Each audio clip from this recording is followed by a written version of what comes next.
Bienvenue dans Art Talks, un podcast qui va vous faire parcourir de manière non chronologique mais divertissante les plus grandes tendances et phénomènes de l'histoire de l'art. Des artistes comme toi, je fous un coup de pompe dans le piano, il en dégringole une douzaine. Confidence pour confidence, des connards comme vous. Je fous un coup de pompe dans la télé et en dégringole 50. Aujourd'hui, on s'intéresse à la place des femmes dans l'histoire de l'art. Et pas n'importe quelle place. La place du modèle, de la muse, de la maîtresse, de l'amante, de l'épouse, de l'amie, de la confidente. Bref, la place de la femme dans sa relation avec l'homme, avec son homme. Une place où l'amour est à tous les tournants, pour le meilleur et pour le pire. Mais n'oublions pas ce que disait Julien Clerc. Je vous aime, femme, je vous aime. Je n'en connais pas de facile. Peindre et créer en couple, ou peindre dans l'ombre du maître. Peindre dans l'émulation ou peindre dans l'amalgame des talents. Peindre avec génie ou peindre comme une hystérique. La place des femmes dans un couple d'artistes n'a pas toujours été facile. Elle est d'autant plus difficile qu'elle est souvent révélatrice de la différence de conception. Alors avant de se pencher sur la vie sentimentale de quelques artistes, comme un paparazzi de closer tapis dans les buissons, profitons de cet épisode consacré aux relations entre les hommes et les femmes pour y faire un petit détour et donner un avis que personne ne m'a demandé. Et oui, car comme le dit Clint Eastwood dans La Dernière Cible, Eh bien, à mon avis, Vous savez, les avis, c'est comme les trous du cul. Tout le monde en a un. eh bien le voici mon avis. La première chose frappante, c'est la perception du génie. Et oui, il y a eu plusieurs couples d'artistes géniaux dans l'histoire de l'art. Camille Claudel et Auguste Rodin, Frida Kahlo et Diego Rivera, ou même Picasso et Dora Maar. Pourtant, généralement, on dit que l'un était un génie, et l'autre, on a plus tendance à dire que c'était une hystérique. Alors, je dirais pas lequel est lequel, mais il y avait un indice dans le « une hystérique ». Et oui, hystérique, qui vient du grec utérus, l'animal dans l'animal, disait de lui Hippocrate. L'hystérie, cette curieuse maladie féminine qui déclenche les crises émotionnelles et qui justifie ainsi toute forme d'exorcisme, d'internement ou d'isolement. Alors, c'est déjà mieux qu'au Moyen-Âge, on avait des solutions un petit peu plus radicales. Oui, les femmes trop émotives, sensuelles, charnelles, créatives ou juste sensibles pouvaient rapidement être désignées de sorcières. Pourtant, quand on y réfléchit, il y a une chose qui nous chagrine. Cette sensibilité, ce rapport charnel au corps, l'émotion débridée, ils sont et ils ont toujours été le terreau de la créativité. Et seules d'intenses émotions, parfois à la limite de la névrose, ont su exprimer des formes et des idées novatrices. Comme pour la petite Alice de Lewis Carroll. Croyez-vous que j'ai complètement perdu la tête? Je le crains fort. Tu es déboussolée, tu es illuminée, tu es devenue folle. Mais je vais te dire un secret. La plupart des gens bien le savent. Alors c'est pas étonnant que ce soit difficile de créer lorsque les premiers symptômes du génie coïncident avec les symptômes du mal. Alors que chez les hommes, pas de souci, Oui, au cas où j'avais besoin de le préciser. Il faut dire que dans nos sociétés occidentales, le génie est considéré d'une nature presque divine. C'est quelque chose d'inné, un don de Dieu presque. Or, le divin se conjugue exclusivement au masculin. Et oui, Dieu est un homme, et ça ne fait aucun doute. Et c'est lui qui donne ce trait de folie créatrice. Et pendant longtemps, pour ce même trait de folie créatrice, on privilégiait pour les femmes le bûcher, puis l'asile. Bon, c'est un peu caricatural, mais vous comprenez l'idée. C'est vraiment pour souligner qu'il y a une différence de conception énorme sur ce qui fait l'essence du talent artistique. Et cela s'est montré particulièrement frappant dans certains couples d'artistes sur lesquels on va revenir. C'est ok. Mais avant, la deuxième chose que la relation homme-femme rend très visible, c'est l'amalgame des talents. Autrement dit, l'effacement de la femme au profit de son homologue masculin. Et là, le danger, c'est que parfois, il y en a un qui est plus doué que l'autre. Mais parfois, il y a une vraie discrimination. Et il y a des cas où ça ne fait aucun doute. Le cas de Constance Mayer est un très bon exemple. C'est une artiste française qui exerça entre 1790 et 1821. C'est une artiste particulièrement douée, dans un style néoclassique, certes aujourd'hui un petit peu daté, mais dont les tableaux, à la forme moelleuse, au ton argenté, frais et laiteux, explorent des zones poétiques, voire fantastiques, qui annoncent des énormes bouleversements, comme la peinture symboliste. Hélas, son drame est d'être née femme, et d'avoir partagé 18 ans de sa vie avec un peintre bien plus connu, Pierre-Paul Prudhon, qui a mangé la lumière qui, logiquement, aurait dû elle aussi l'éclabousser. Cette grande proximité affective que Constance Mayer avait avec Prudhon amène certains critiques, fidèles à une tradition qui remonte loin dans le temps et qui se perpétue encore aujourd'hui, à feindre de voir la main de Paul Prudhon dans chacune des productions réussies de Constance Mayer. Ainsi, citons ce magnifique commentaire d'un critique en 1812. De toutes les femmes qui cultivent la peinture, les plus célèbres sont celles qui nous retracent le plus fidèlement la manière des peintres dont elles reçoivent les leçons. Cette imitation est quelquefois si exacte qu'il est facile de s'y tromper. Je ne vous citerai pas pour exemple le tableau de Mademoiselle Mayer. J'y ai bien retrouvé ce dessin vague, cette grâce affectée, cette mollesse de pinceau, ce ton rose et égal partout, si justement critiqué dans les tableaux de Monsieur Prudhon. Dans le commentaire de ce critique, on retrouve toute la complaisance, la condescendance et le mépris de quelqu'un qui, pour attaquer les productions de Constance Mayer, attaque celles de Prudhon.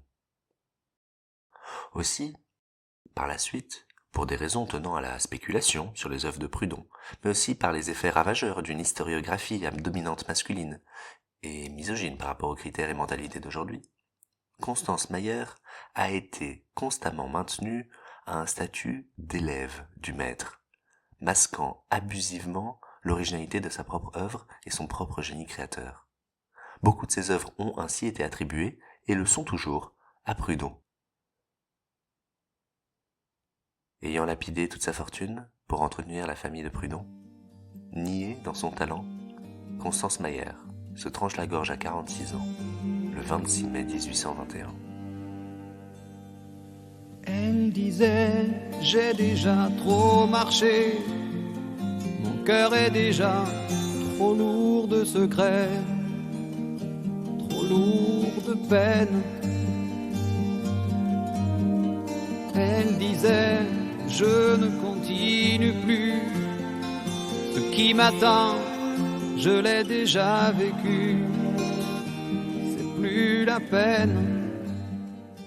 Alors après ce très bel extrait de Francis Cabrel, L'hiver, eh bien, cette histoire de l'artiste, à la fois muse, modèle, amante, au destin tragique, n'est pas sans rappeler l'histoire désormais célèbre de Rodin et Camille Claudel. Camille Claudel est une très jeune sculptrice pleine de talent.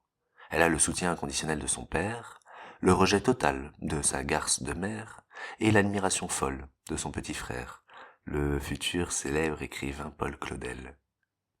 Quant à Rodin, c'est déjà un monstre sacré quand il accepte de prendre la relève de son professeur de sculpture. Camille Claudel a 19 ans. Rodin est fasciné par son talent. Laissons Gérard Depardieu et Isabelle Adjani, dans ce très beau film de 1988, Camille Claudel, nous imaginer leur rencontre. Vous avez l'intelligence, et vous modelez avec votre cœur. Vous êtes dans le vrai, et vous y prenez mal. Vous voulez que je vous apprenne? Non, j'ai besoin d'aucune leçon, d'aucun conseil. Je m'attaque directement au sujet vivant, monsieur. J'accepte, mademoiselle Claudel.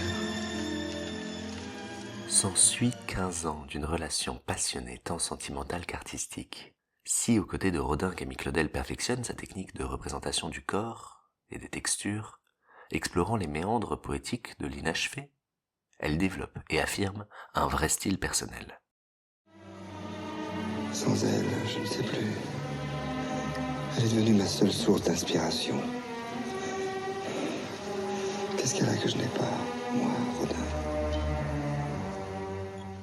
Elle sculpte les nus et les hommes avec plus d'audace que la plupart de ses contemporains. Elle développe un art du drapé et de la mise en scène très inspiré par l'art nouveau, plein d'intensité et d'ondulations oniriques.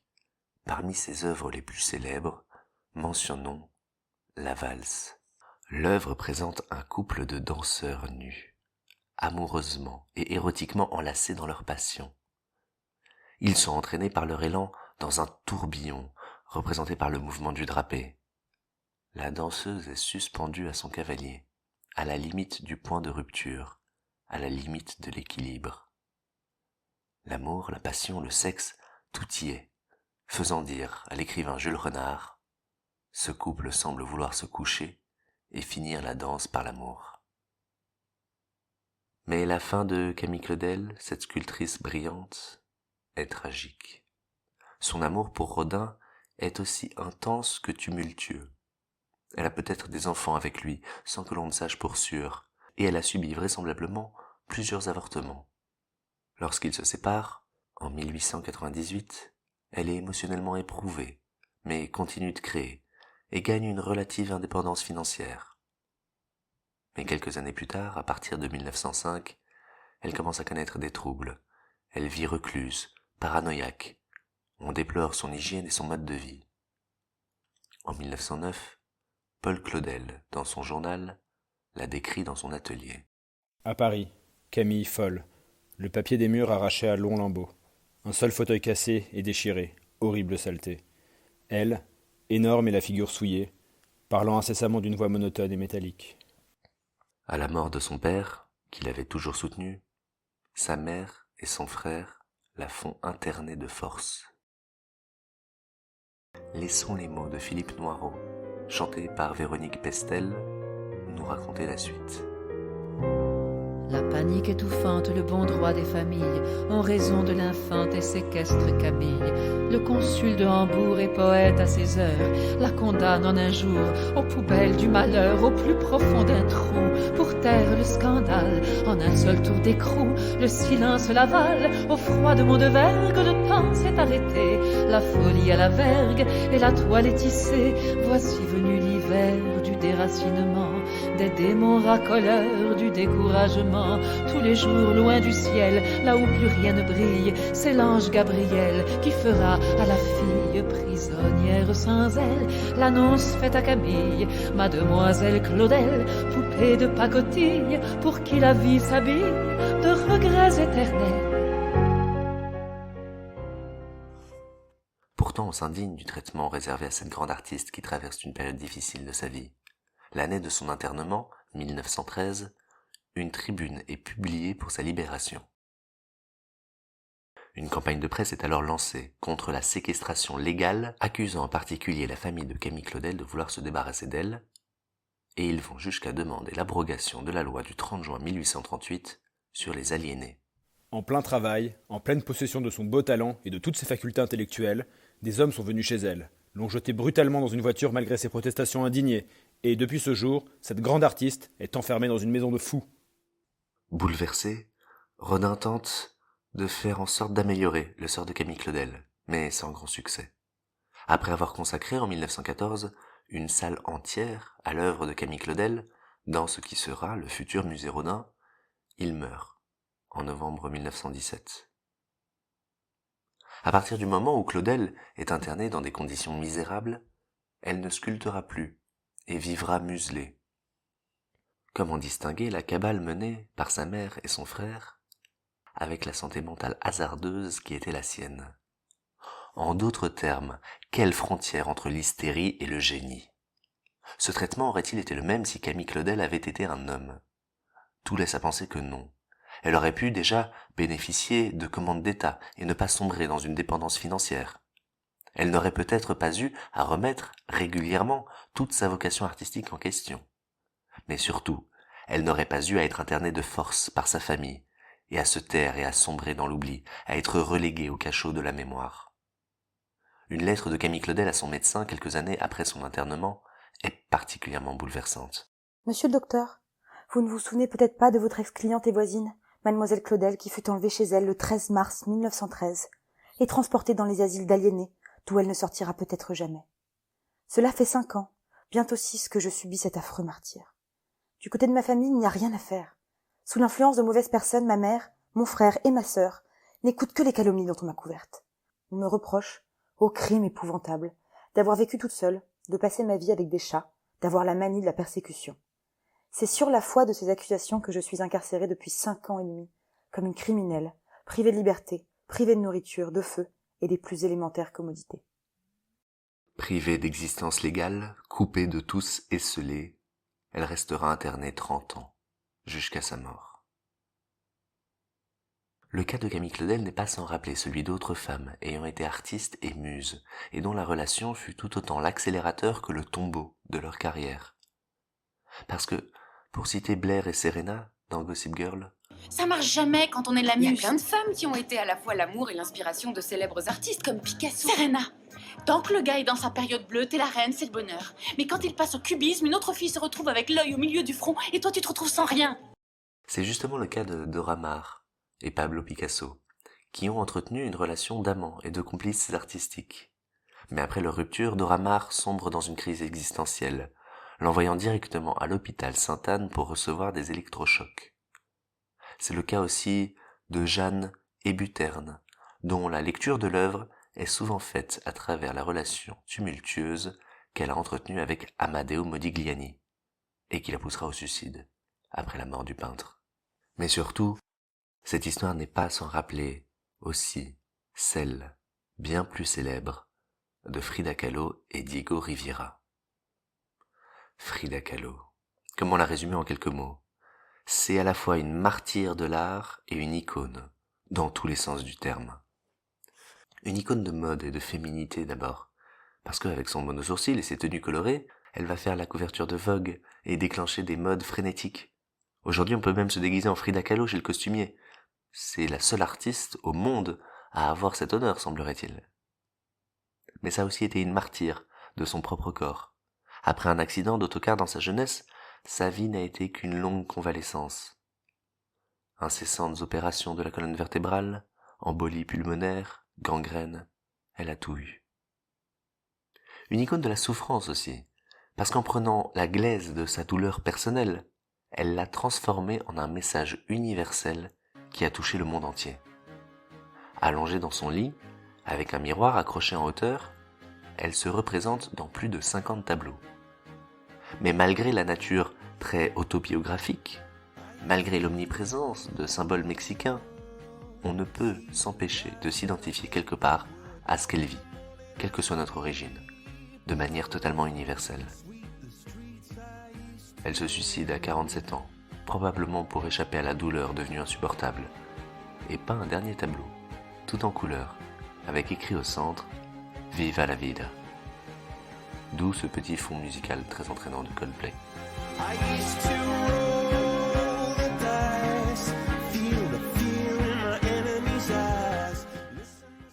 Et enfin, mais pas seulement, Frida Kahlo est une martyre et une héroïne de son union tumultueuse avec Diego Rivera, un artiste plus âgé et plus réputé qu'elle de son vivant, avec lequel elle se maria, divorça, se remaria. Leur vie entière était sculptée de cette passion qui emportait tout sur son passage, et qui leur fit, à l'un comme à l'autre, probablement autant de mal que de bien. Dans ma vie, j'ai été victime de des graves accidents. Le premier, lorsque j'ai été écrasée dans l'autobus. Le second, c'est Diego. Mais en citant ces exemples, Constance Mayer et Pierre-Paul Prudon, Camille Claudel et Auguste Rodin, Dora Maar et Pablo Picasso, Frida Kahlo et Diego Rivera, on s'aperçoit tout de suite d'un immense écueil dans la lecture de la vie de ces artistes. On a trop souvent tendance à lire les œuvres de ces artistes par le prisme biaisé et réducteur de leur vie personnelle. On a trop tendance à les victimiser, à les présenter en martyrs de leur amour ou du génie de leurs compagnons. L'histoire les retient en couple et les dépeint souvent névrosés, dépressifs, hystériques, troublés. Et sans doute l'était-elle en partie, puisque avoir une sensibilité à fleur de peau fait partie des caractéristiques de certains grands artistes. En fait, lorsqu'on parle des vies troublées de certaines artistes, dans leur carrière ou dans leurs relations amoureuses, on ne se rend pas compte de certaines choses. Il est vraisemblable qu'à leur époque, la pression psychologique qu'impliquait leur lutte pour la reconnaissance et pour l'affirmation de leur art dans une société misogyne ait dû être particulièrement éprouvante. Il nous est impossible d'imaginer les sacrifices et les combats qu'elles ont dû mener pour dévouer leur vie à l'art, alors que tout les en éloignait, qu'il s'agisse de leur famille, soucieuse de leur réputation, de l'apprentissage qui leur était interdit ou limité, de la reconnaissance de leur père, enclin aux opinions sexistes, de l'indépendance financière complexe en l'absence d'une juste reconnaissance, jusqu'aux difficultés plus quotidiennes, plus invisibles et pourtant omniprésentes. Il nous est impossible d'imaginer les dégâts que cela a pu causer sur leur mental. Et il nous est impossible de taire cet aspect-là de leur vie, tant il a été important. J'ai jamais vu Une hystérique comme ça, c'est ça? Mademoiselle, vous êtes dans un étage. Je sais pas depuis combien de temps vous n'avez pas... Baiser? Bah, la dernière fois, c'était en 45 pour fêter les accords de Yalta. Pris de vacances. Je voulais dire depuis quand elle a pas pris de vacances. Je voulais pas... Méfions-nous des lectures simplistes. Quand on parle de Toulouse-Lautrec, Vincent van Gogh, Amadeo Modigliani, Egon Schiele, James Ensor, Edvard Munch, Paul Gauguin ou encore Ernst Ludwig Kirchner, on pense à leurs œuvres avant de se rappeler qu'ils ont tous été dépressifs, névrosés à divers degrés et presque tous alcooliques et suicidaires. Peut-être que, romantiquement, on dira que ce sont des artistes maudits. On dira d'eux qu'ils sont des artistes en marge, révoltés contre leur époque, impossibles à mettre en case, rebelles et martyrs. Et pourtant, on ne dit pas de Camille Claudel que c'est une artiste maudite, alors même qu'elle est plus ou moins contemporaine à tous ces noms. Non, on l'a dit hystérique, émotionnellement instable, jamais remise de sa relation avec Rodin. Alors que pour les artistes maudits, leurs cicatrices sont leurs lettres de noblesse dans la culture populaire, le destin de Camille Claudel est bien moins glorieux. Après 30 ans dans une maison de fous, maintenu là de force par sa famille, il faut des efforts de mémoire considérables et un film avec 2 superstars du cinéma français, Depardieu et Adjani quand même, pour la réhabiliter à sa juste place, seulement à partir de la fin des années 80. Alors heureusement, et bien heureusement, aimer n'est pas que synonyme de naufrage dans les couples d'artistes. Parce que, comme le dit la chanson... Aimer, c'est ce qu'il y a de plus beau. Aimer, c'est monter si haut et toucher les ailes des oiseaux. Aimer, c'est ce qu'il y a de plus beau. Voilà un peu de romantisme quand même. Nous n'avons pas le temps ici de parler de tous ces couples qui ont marqué l'histoire du XXe siècle et qui, chacun à leur manière, indépendamment mais de façon connexe, affranchis l'un de l'autre mais inséparables, se sont enrichis dans leur travail. Ainsi, citons rapidement hélas 4 exemples offrant une vision complémentaire de ce que peut être un couple de grands artistes. Dans les 2 premiers exemples que je vais vous donner, ce sont 2 individus dont le travail est aussi intimement lié qu'ils le sont dans leur vraie vie. Et ce sont les couples où l'émulation a été réciproque et reconnue dès leur époque. Sonia et Robert Delaunay, par exemple. Les 2 défricheurs et quasi seuls représentants d'un courant baptisé l'orphisme, un courant qui faisait le parallèle entre la peinture abstraite et une sorte de langage lumineux et coloré, une poésie pure, un lyrisme musical et visuel. Le deuxième exemple que j'ai pour vous, c'est Sophie Tauber-Arp et Jean Arp. 2 artistes, peintres et sculpteurs, qui, après leur rencontre en 1915, contribueront main dans la main au mouvement dada et surréaliste. Avec toutefois des expressions plastiques assez différentes, mais synchronisées. Dans les 2 exemples suivants, c'est tout le contraire. Ils ont beau être en couple, ils n'ont rien fait pareil. Alors évidemment, il existe des connexions évidentes dans leur façon de percevoir le monde, dans leur sensibilité, mais leurs œuvres ne peuvent se confondre tant elles ont été plastiquement et intellectuellement distinctes. Georgia O'Keeffe, par exemple, grande peintre américaine, parfaitement inclassable d'ailleurs, n'ayant jamais eu aucune autre voie que la sienne, flirtant tantôt avec l'abstraction, parfois avec le symbolisme, dans un langage très moderne. Elle partagea sa vie avec le grand photographe Alfred Stieglitz, l'un des premiers à avoir érigé cette technique au rang d'art. Bref, 2 artistes que tout oppose, mais que la vie a rassemblés. Enfin, un nom sans lequel cette série sur les couples d'artistes ne serait pas complète, et pourtant un peu anachronique par rapport aux autres artistes évoqués jusqu'à présent. Il s'agit de Jean Tinguely et Niki de Saint-Phal. Alors, laissons de côté quelques instants Jean Tinguely, avec qui elle a eu des liens artistiques forts et plusieurs collaborations, mais on va se focaliser essentiellement sur Niki de Saint-Phal. À l'image des Nouveaux Réalistes, un groupe auquel elle appartient brièvement aux côtés de César, Armand, Yves Klein et d'autres, elle parvient à utiliser toutes les cicatrices de sa vie et de sa féminité, toute la violence du monde qui l'entoure, la guerre, la religion, la politique, la société, toute leur beauté aussi, pour créer des œuvres poignantes, démesurées, résolument modernes, joyeuses et terribles. Écoutons ce qu'elle a à nous dire. My problem is creating now, is creating beauty, is creating something which has to do with you, which has to do with now, which has to do with bombs and everything exploding and the end of the world. Bang! Alors pourquoi avoir parlé de Nigui de Saint-Phalle? C'est parce qu'à partir d'elle, une nouvelle génération d'artistes émerge, engagés, adressant plus frontalement la question de la place des femmes au sein de la société, plus violemment aussi, au risque de déplaire. Je vois que j'ai affaire avec un anti-féministe, parce que alors vous considérez que les femmes devraient teindre les sexuelles. Moi je préfère faire des accouchements, parce que c'est mon problème. Voilà, on en a fini avec cet épisode dédié aux liaisons dangereuses dans l'histoire de l'art.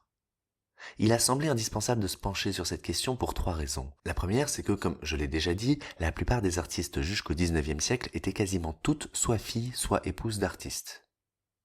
La seconde, c'est que cette relation de vie et d'art qu'elles ont entretenue a inévitablement exercé un impact énorme sur leur carrière, et ça nous aide à en percevoir certains aspects.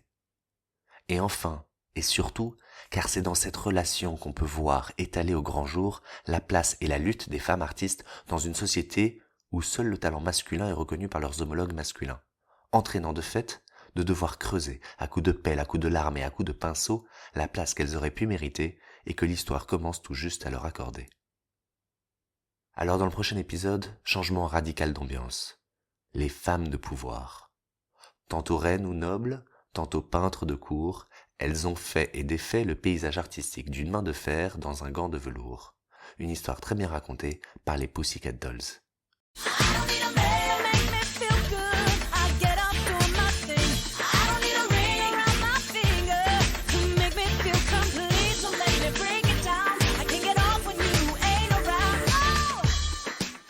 J'espère sincèrement que cet épisode vous a plu. Si c'est le cas, laissez un commentaire sur les réseaux sociaux @art.talks.podcast ou sur votre plateforme de podcast et partagez, que ce soit par pigeon, en morse, par coursier ou même électroniquement ou oralement. Voilà. Et merci encore d'avoir écouté.